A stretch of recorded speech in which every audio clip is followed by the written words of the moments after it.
चलिए चुनाव से रिलेटेड महाराष्ट्र विधानसभा की जो खबर है वो मैं आप तक पहुंचा दूं। पहुंचाना क्या है, आपको पता है सोशल मीडिया का ज़माना है, लेकिन आप तक शायद नहीं पहुंची होगी। खुशी की बात यह है कि गठबंधन हो सकता है महाविकास अघाड़ी से। अब आप पूरा डिटेल में जानना चाहेंगे। जैसा कि आपको पता है कि महाराष्ट्र विधानसभा चुनाव बहुत ज़्यादा करीब है और एमआईएम बहुत मजबूती के साथ चुनाव लड़ेगी। पहले ही इम्तियाज साहब ने यह ऐलान कर दिया है कि अगर हमारा महाविकास अघाड़ी से इंडिया गठबंधन से अलायंस होता है तो हम चुनाव लड़ेंगे उनके साथ, और अगर नहीं होता है तो हम अकेले मजबूत हैं और मजबूती से चुनाव लड़ेंगे। तो अभी मैं आपको जो खबर देने वाला हूं वो खबर यही है कि महाराष्ट्र महाविकास अघाड़ी से एमआईएम का गठबंधन हो सकता है। इम्तियाज साहब ने एक लेटर पैड जारी करके उनको संदेश भेज दिया है। यूबीटी उद्धव ठाकरे के गुट से बात चल रही है। इंशाल्लाह जो है वो जल्द खबर आएगी। जैसा कि आपको पता है कि 28 सीटों पर, और जो मांग की गई है एमआईएम ने महाविकास अघाड़ी से जो मांग की है, 28 सीटों पर हम चुनाव लड़ेंगे। उनका कहना है कि अगर हम स्वतंत्र लड़ेंगे तो शायद इससे ज्यादा सीटों में चुनाव लड़ेंगे, लेकिन अगर हम गठबंधन के साथ चुनाव लड़ेंगे तो हम 28 सीटों पर चुनाव लड़ना चाहते हैं, लड़ेंगे ही।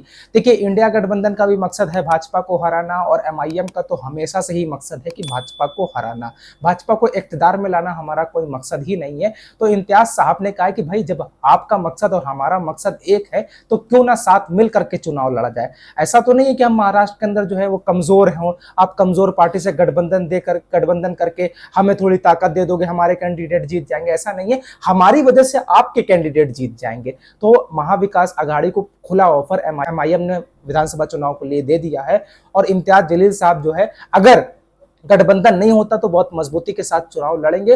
अब आइए वारिस पठान साहब को सुनते हैं कि बात क्या हुई थी, मामला क्या है, और कितने सीटों पर चुनाव लड़ेंगे, मकसद क्या है, कब होने हैं चुनाव, और कितनी सीटों पर बात तय हो पाएगी। चलिए वारिस पठान साहब को सुनते हैं। इससे पहले आप मेरे इस यूट्यूब चैनल को सब्सक्राइब कीजिएगा और वीडियो शेयर कीजिएगा।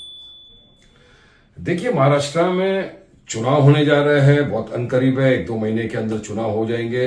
हम भी लड़ेंगे, मजलिस इत्तेहादुल मुस्लिमीन पूरी ताकत से लड़ेगी, और हमारा भी इंटेंशन, एम यही है, मंशा यही है कि हम किसी भी तरह बीजेपी को हराएं चुनाव में। तो हमने महाविकास अघाड़ी जो थे उनको, हमारे महाराष्ट्र के जो सदर है इम्तियाज भाई, उन्होंने कहा कि ठीक है, आइए, आपका भी इंटेंशन वो ये बीजेपी को हराना, तो आइए हम साथ में मिलकर कांधे से कांधा मिलाकर लड़ते हैं, हराते हैं उनको। अब उनकी बात भी हुई, फिर इम्तियाज भाई ने उनको लेटर भी दिया है कि मुख्तलिफ सीटों की कुछ बात हुई है उस पर, वो तो नहीं बता सकता मैं आपको। अब तमाम चीजें उनके साथ बातचीत हो रही है। अब उनका फर्ज बनता है कि आए, बात करें, चर्चा तो होनी चाहिए ना।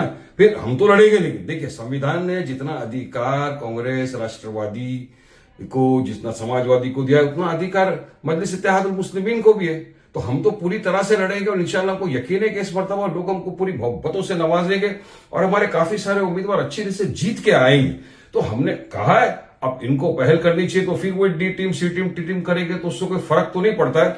लेकिन अगर वाकई में आप भी सीरियस हैं, आइए साथ में मिलकर कांधे से कांधा मिलाकर लड़ेंगे और बीजेपी को हराएंगे।